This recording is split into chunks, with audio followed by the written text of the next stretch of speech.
কাউকে খুশি করতে গেলে আর কারোর মন জয় করতে গেলে বেগুনের এই রেসিপি অবশ্যই তাকে খাওয়াবেন। এই রেসিপি খেলে যে বেগুন খেতে চায় না সেও বলবে প্রতিদিনই বেগুন খাবো। নমস্কার বন্ধুরা, জয়ার রান্নাঘরে সবাইকে আমন্ত্রণ জানিয়ে আজ নিয়ে এসেছি বেগুনের একটি মজাদার ও টেস্টি রেসিপি।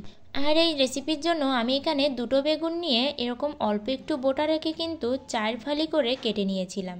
সেটাকে নুন হলুদ দিয়ে মাখিয়ে নিয়েছি। আর এদিকে আমি 4 পিস মাছ নিয়েছি, মাছটাকেও আমি নুন হলুদ দিয়ে মাখিয়ে রেখেছি। এটা একটা সামুদ্রিক মাছ, তাই আমি নামটা বলতে পারবো না। আসলে সামুদ্রিক মাছগুলো খেতে আমি ভীষণই পছন্দ করি এবং সবাই পছন্দ করে, তবে আমরা কেউই নাম জানি না। মাছগুলো ভাজি করে আমি এই বেগুনটাকে ভাজি করে নেব। আমি একটু লম্বা করে এই বেগুনটাকে রান্না করছি, আপনারা চাইলে এই বেগুনের মাছ দিয়ে কেটেও রান্না করতে পারেন। আর এখানে আমি দেখুন খুব ভালো করে বেগুনটাকে ভাজি করে নিলাম। বেগুনটা কিন্তু একদম সেদ্ধ হয়ে গেছে এবং একদমই ভাজি হয়ে গেছে। এবার ওই তেলের ভিতরেই আমি শুরুতে দিয়ে দিলাম পেঁয়াজ বাটা। পেঁয়াজ বাটা দিয়ে একটু নেড়ে চেড়ে এর ভিতরে দিয়ে দিলাম রসুন বাটা, আর দিলাম শুকনো লঙ্কা বাটা আর জিরা বাটা। এবার এই মশলাটাকে একটু ভেজে নিয়েই আমি এর ভিতরে পরিমাণ মতো লবণ দিয়ে দেব আর পরিমাণ হলুদ দিয়ে নেব। এবার লবণ হলুদ দিয়ে মশলাটাকে আরও কিছু সময় ভাজি করে এবার আমি দেব বাদাম বাটা। আর এই বাদাম বাটা দেওয়ার জন্য এর গ্রেভিটাতে এত মজার হবে যে এই গ্রেভি দিয়েই কিন্তু ভাত খাওয়া হয়ে যাবে। এবার আমি এই মশলা দেওয়া জলটা দিয়ে দিলাম। আর মশলাটা একটু কষে আসতেই আমি এর ভিতরে 1 চা চামচের মতো চিনি দিয়ে দিলাম।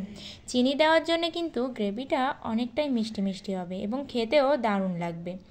এবার মশলাটা কষানোর পর আমি পরিমাণ মতো জল দিয়ে দিলাম। আর জলটা একটু অল্প পরিমাণেই দিতে হবে, যেহেতু এটা রসা রসা করে রান্না হবে। এবার ঝোলটা ফুটে উঠতেই আমি শুরুতে মাছগুলো দিয়ে দিলাম। আর মাছটা দিয়ে আমি 2-4 মিনিট রান্না করার পরে বেগুনটা দিয়ে দেব। শুরুতেই যদি আপনারা বেগুনটা দেন তাহলে কিন্তু ভাজি করা বেগুন এটা একদমই তরকারির সাথে মিশে যেতে পারে। আর বেগুন দেওয়ার পরে আপনারা তরকারিটা বেশি নাড়াচাড়া করবেন না। বেশি নাড়াচাড়া দিলে বেগুনটা ভেঙে যাবে, তাহলে কিন্তু দেখতেও সুন্দর লাগবে না আর খেতেও অতটা বেশি মজা লাগবে না।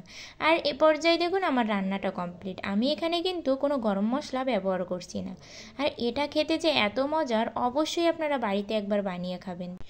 এই ভিডিওটি ভালো লাগলে অবশ্যই লাইক কমেন্ট করবেন আর চ্যানেলটি সাবস্ক্রাইব করে পাশের ঘন্টাটি বাজিয়ে অবশ্যই আমার চ্যানেলটিকে সাপোর্ট করবেন। সবাই ভালোবাসা দিয়ে পাশে থাকবেন।